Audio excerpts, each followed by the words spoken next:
Hello guys, so nakaraan nag-install ako dito sa aking ROG Ally X. Kamukha nung lalabas na Xbox ROG Ally X, yung Windows full screen experience na tinatawag nila. So sa video na yun guys, may mga nagtatanong doon about nga doon sa ginawa ko na yon. So sasagutin ko yun guys dito sa video na to. At the same time guys, mapapakita ko sa inyo yung demo kung ano ba guys yung makukuha natin doon sa Xbox full screen experience.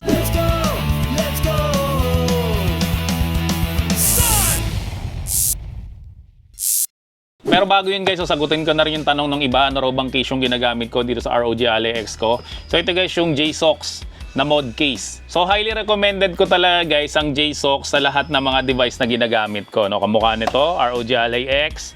Then ito naman sa Nintendo Switch 2. Then ito rin guys sa Steam Deck, no? Puro JSOX guys yung ginagamit ko sa mga yan. So bakit ba guys tinawag muna to na mod case? Kasi yung likod niya ay namomod. So naaalis to. So pwede mo siya guys lagyan ng fan dito, tapos saksak mo lang siya dito. Tapos pwede mo nang i-on tong fan. Then bukod sa fan guys, no, itong strap na to pwede kang maglagay ng kung ano-ano dito. So ito naman ay nilagyan ko siya ng power bank. Nagawa naman siya ng Vention. Ito yung paborito kong power bank kasi 140 watts yung kanyang charging speed. Tapos 27,000 mAh yung kanyang capacity. So pwede to guys sa loob ng eroplano kasi mas mataas dito ay kukumpiskahin na yan dun sa airport. Then ito naman ay saksak mo dito.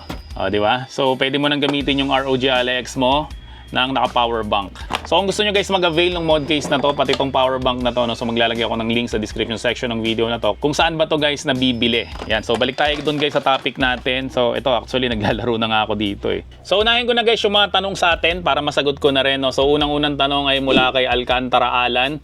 Sa ROG Ally Z1 Extreme, aux lang rin ba to? Any Windows gaming handheld, pwede to guys. Basta Windows. Hindi siya pwede sa SteamOS. Okay guys, Windows lang siya pwede. So pwede sa ROG Ally X. Pwede rin siya guys sa MSI Claw. So pwede rin siya guys dun sa puti na Z1 Extreme, no? Kasi pareho rin naman ito yun. Tumaas lang guys yung RAM nito at tinaasan lang guys yung battery nito, no? So pwede rin yan guys. Basta Windows. Ito pa guys sa pantanong mula kay RC Wafu. So ang tanong niya, nagawa mo na ba to sa MSI A8? So pareho rin guys ang sagot niya, no? Basta Windows, pwede to. Kahit nga sa laptop, pwede mo itong gawin. Then tanong rin ni I am the weapon 10, Paps, paano yung sa Steam? Ma-access mo pa rin, no? So yun nga yung sagot doon, ma-access mo pa rin guys kahit nasa Steam. Or pwede ka rin naman guys na mag-open rin dito ng Steam. So pipindutin mo lang yung quick access button dito. Tapos makikita nyo dito na meron ditong mga launcher. So ito Xbox, ito Steam, ito is Battle.net. Ito ay Ubisoft, then ito naman ay Armory Crate. So open natin yung Steam. So ilagay ko lang siya guys sa big picture mode. Yan, makikita nyo naman na pwede ka rin guys dito sa Steam. So ito ay games from Steam, no? So hindi to galing sa Microsoft o sa Xbox, no? So sa Steam to. So pwede mo siya guys i-open nga. So next na tanong sa atin ay paano po babalik sa Windows Mode Boss? So paano siya babalik? Syempre press mo lang dito yung quick access menu mo dito. Para nga guys lumabas yung Xbox game bar. Tapos punta ka lang guys yung settings, yung katabi ng home. Tapos sa bandang baba may nakalagay dito exit full screen experience. Yan, so try natin i-exit. Di ba makikita nyo na nandito na ulit tayo sa Windows. Yan, meron na ulit tayong start menu. So kung paano ka babalik dun guys, kailangan mong i-restart yung system mo, no? Sa alam ko So i-restart ko lang siya. Mapapansin nyo na dumidiretso na siya kaagad doon sa Xbox o doon sa Windows full experience natin, no? So meron siyang update, so hintayin lang natin. So pag may update guys, huwag kayong mababad trip, mas maganda nga yan, matuwa kayo kasi ibig sabihin ay may mga naayos na mga bugs. Kasi konting story lang guys, so computer technician talaga ako. Akala ko dati ang PC o ang laptop talagang may expiration date yung kanyang OS, no? So kailangan mo siyang i-reformat para bumilis ulit after 6 months, after a year. So hindi pala ganun yun. So ang dati kasi ang ginagamit ko na OS ay hindi legit na OS. Kaya ang nangyari noon, wala siyang update. So syempre kapag walang mga update ay bumabagal yung PC mo. Kaya hindi na siya masyadong protektado sa mga virus. Hindi ka mukha guys na kapag legit talaga yung OS mo ay talagang may mga update.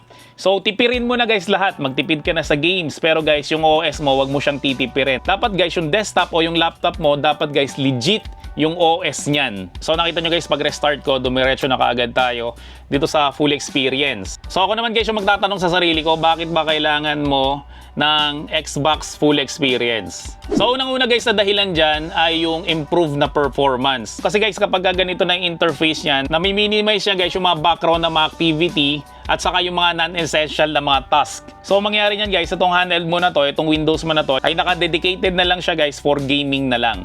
So pangalawa guys ay console-like experience na siya. So kamukha na rin siya guys nitong Steam Deck at syempre nitong Nintendo Switch 2 na talagang handheld na talaga siya. Di ba yan yung gusto natin guys na mangyari sana sa mga Windows gaming handheld na parang maging console experience na siya. So ibig sabihin nun guys, wala na siyang masyadong touchscreen, so wala na rin siyang start menu. So hindi ka na guys masyadong mapipikon yung minsan naglalag, minsan naghahang kasi nga guys meron siyang mga task na nagra-run sa background. Di ka mukha nito, talagang dedicated na lang to for gaming na lang. Kaya mapapansin mo dito, yan o, talagang gamit mo na dito yung mga controller. Hindi ka mukha dati, minsan hindi to gumagana, so kailangan mo pa siyang i-touch. Dito talaga, lahat ng gagawin mo dito is true controller na. So pangatlo guys na maganda dito, yung mga tanong nga nila kanina, kasi guys magiging centralized na yung game launcher mo dito. So itong Xbox na game launcher na to, so nandito na lahat. So again, kapag pumunta ka dito sa my library at dito ka sa my games, makikita nyo na halo-halo na dito. So ito sa Game Pass to galing. Then ito namang Left 4 Dead ay galing naman siya sa Steam. Tapos ito naman mga Bandicoot, iba rin yung icon niya yo, para siyang sa Activision. So kung meron ka bang ibang launcher kamukha ng Epic Games, no, so automatic yan guys na mapupunta rin siya dito. Tapos kung gumagamit ka guys ng secret app na sinasabi ko, no, so mapupunta rin siya dito. Then next naman guys na dahilan ay mas simple na yung kanyang navigation. Example ito, di ba yung Cuphead. Di ba dati guys ginagawa natin ay kino-close natin to tapos lilipat tayo sa kabila. Ngayon hindi na. So again guys, yung back paddle ko dito, ginawan ko siya ng hotkey. So pag pinress mo siya na ganyan, mapapansin mo na pwede ka nang mamili dito ng gusto mong i-open na window. So habang naglalaro ka guys, pwede mong ilipat dito sa Xbox, tapos balik ka lang dito.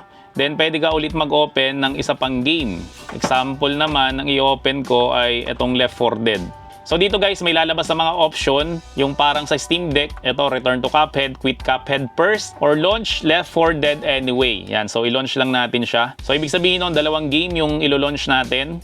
So, tingnan natin kung ano mangyari. So kung hindi naman mga masyadong heavy games o mga AAA games yung nilalaro mo, no, so pwede mo siyang pagsabay-sabayin. So try nga natin maglaro dito. Yan, so start game natin.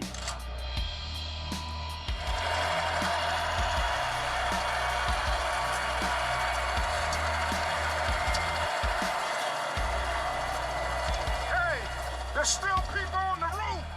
Get back here. Okay, helicopters don't come back when you yell at them. Now we know that. O, diba? Nakakapaglaro tayo. Then, ang maganda pa nga dito guys, no, pwede kang mag-switch sa ibang game. So, ipapress ko lang guys again yung back paddle sa likod. Sinet ko yan guys, no? Nilagyan ko yan ng hotkey. So, i-press ko lang siya, then pwede akong lumipat again do sa Cuphead. O, diba? So, very easy na interface. So, kung hindi naman AAA games na guys yung malalaroin mo, no? So, pwede mo siyang pagsabay-sabayin. Pero syempre kapag AAA na games guys, ay yun lang yung laruin nyo. Para guys, ma-maximize natin guys yung kakayahan nito. Kasi pag pinagsabay-sabay mo, syempre maghahati-hati yan sa RAM eh. Pero ito naman guys, itong ROG Ally X is 24 gig naman yung kanyang RAM.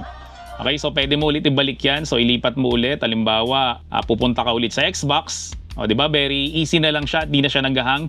Pwede ka ulit bumalik sa Left 4 Dead. O, diba? Or pwede ka ulit bumalik dito sa Cuphead. So, halimbawa naman guys, gusto mo i-close tong Cuphead. So, i-press mo ulit to. Tapos, press mo guys yung X para mag-close siya. O, diba? Very easy na lang talaga siya. Yan. So, pwede ka nang bumalik ulit dito. At pwede ka ulit maglaro. Angas, no? Grabe. So, subukan nga natin. Xbox ulit tayo. Tapos lipat tayo dito. Then ang i-run naman natin yung nilalaro ko kagabi, yung Indiana Jones. Yan o, so meron na siyang options parang sa Steam Deck. Return to Left 4 Dead 2, Quit Left 4 Dead 2 first, or launch Indiana Jones and the Great Circle Anyway. No? So gagawin ko, ilo-launch ko na lang siya. Hindi ko guys i-close yung Left 4 Dead 2. Yan, so ito isang AAA games to guys. O di ba hindi ko na siya tina-touchscreen, talagang ito lang yung pang-navigate ko. So may experience mo na dito guys yung na-experience sa Steam Deck at syempre doon sa Nintendo Switch. So ito yung Indiana Jones, so AAA games to. Ang frame rate niya is 51, 45. Pwede, di ba? So meron pa yan guys na Left 4 Dead. So pag ito naman guys yung nilalaro ko, pag pinindot ko to, yan o, hindi lumalabas. So ang gagawin mo dyan, swipe mo siya, tapos pwede mo na siyang ilipat. Yan, so pwede ka ulit lumipat sa Left 4 Dead. Galing, no? Naalala ko tuloy yung sa Xbox, yung pwede mo siyang i-resume anytime. Yung kahit napatayin mo na yung Xbox mo at bunutin mo na siya sa plug, pagbalik mo, nandudong ka pa rin. Galing talaga. Galing talaga ng Microsoft at ng Xbox, no? So, nasolusyonan na nila yung problema natin na pa naglalaro tayo sa mga PC gaming handheld ng Windows. Ay, unang-una yung start menu. Di ba nakakasara may start menu kasi ang lit-lit nga naman ito. Tapos may start menu pa. Pangalawa, yung problema natin doon sa mga background processes, yung mga hindi natin kailangan na nagra-run pa rin kasi kaya nga natin ito binili ay para lang talaga sa gaming. Dapat talaga, for gaming lang talaga to. Okay.